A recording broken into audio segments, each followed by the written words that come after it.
கிறிஸ்துவுக்குள் மிகவும் பிரியமான தெய்வ பிள்ளைகளை, பரலோக மன்னா நிகழ்ச்சியின் மூலம் உங்களை சந்திப்பதில் என் இருதயம் கர்த்தருக்குள் மிகுந்த மகிழ்ச்சி அடைகிறது.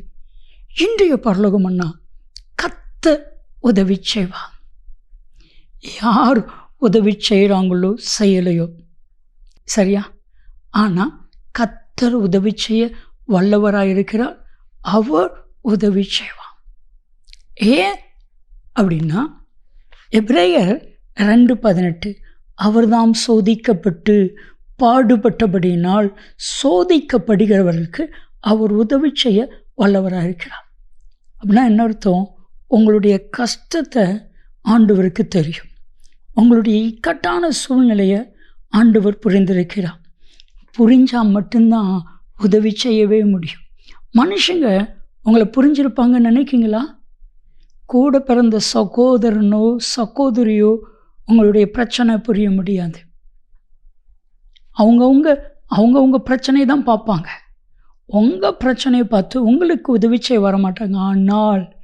ஆனால் கர்த்தர் உதவி செய்வார். கலங்காதிருங்கள். என் அன்புக்குரிய தெய்வ பிள்ளைகளே, இன்னைக்கு எல்லாருக்கும் உதவி தேவை. ஒவ்வொருவருக்கும் ஒவ்வொரு காரியத்தில் உதவி தேவை. ஒரு சிலருக்கு பண காரியத்தில் உதவி தேவை. ஒரு சில நபர்களுக்கு குடும்ப குழப்ப காரியத்தில் உதவி தேவை. ஒரு சிலருக்கு எதிர்கால காரியங்களில் உதவி தேவை. பல உதவியான தேவைகள் உண்டு மனிதர்களுக்கு. ஆனால் வேதம் அழகா சொல்லுது.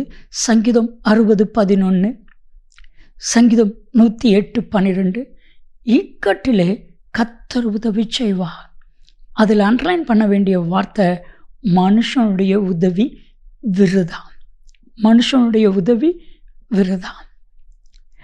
ஒரு தெய்வ மனிதர், இப்போ ஒரு பெரிய ஒரு ஊழியக்காரர், அந்த நாட்களில் அவர் ஒரு பிஸ்னஸஸ் செய்யணும். அவருக்கு தெரிஞ்ச பிஸ்னஸ், அவர் நல்ல பிஸ்னஸில், இந்த பிஸ்னஸ்க்கு இந்த பொருள் வாங்கியாச்சுன்னா பிஸ்னஸை நல்லா செய்து டெவலப் பண்ணிடலாம், இந்த பிஸ்னஸில் இவ்வளோ இன்கம் வரும், எல்லாமே தெரியும், நல்ல எக்ஸ்பீரியன்ஸ். ஆனால் அந்த ஜாமா இல்லை.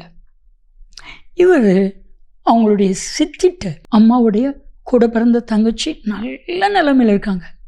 சித்திட்ட உதவி கேட்குறதுக்காக போனால் சித்தி ஒரே ஒரு வார்த்தை சொன்னாங்க, நீ எந்திரி, வீட்டை விட்டு வெளியே போ, உதவின்னு கேட்டு இந்த வீட்டுக்குள்ளே வராத.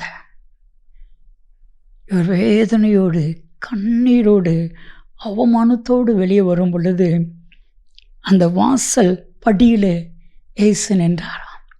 இந்த படியில் ஏறும் பொழுது ஏசு தோளில் கை போட்டு சொன்னாராம், நான் உதவி செய்வேன். இந்த மனுஷங்கள்கிட்ட உதவியை நீ எதிர்பார்க்காத. ஆண்டவர் ஞானத்தை கொடுத்தா, அட்வான்ஸ் வாங்கி அந்த பொருளை வாங்கி சாதிச்சிட்டாரு.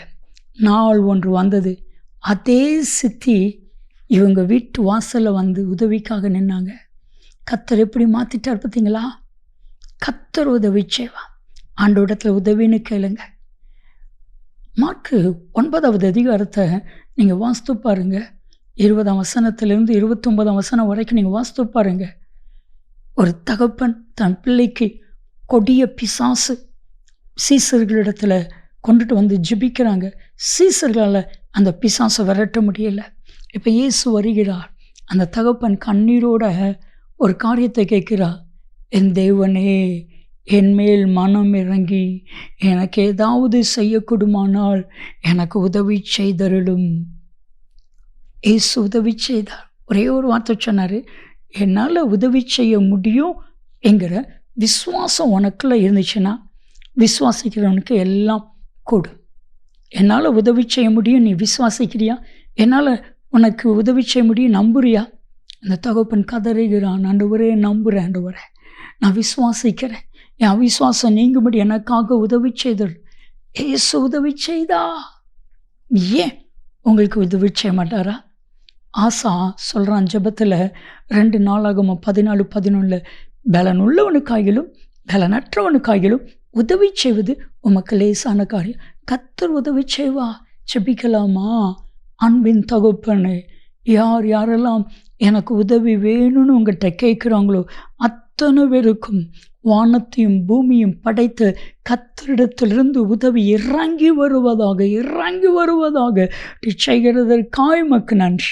இயேசு கிறிஸ்துவின் நாமத்தில் ஜெபிக்கிறோம் ஜீவனுள்ள பிதாவே, ஆமென், ஆமென்.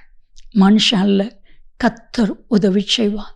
நன்மையும் கிருபையும் ஆசீர்வாதங்களும் நிச்சயமாக உங்களை தொடரும்.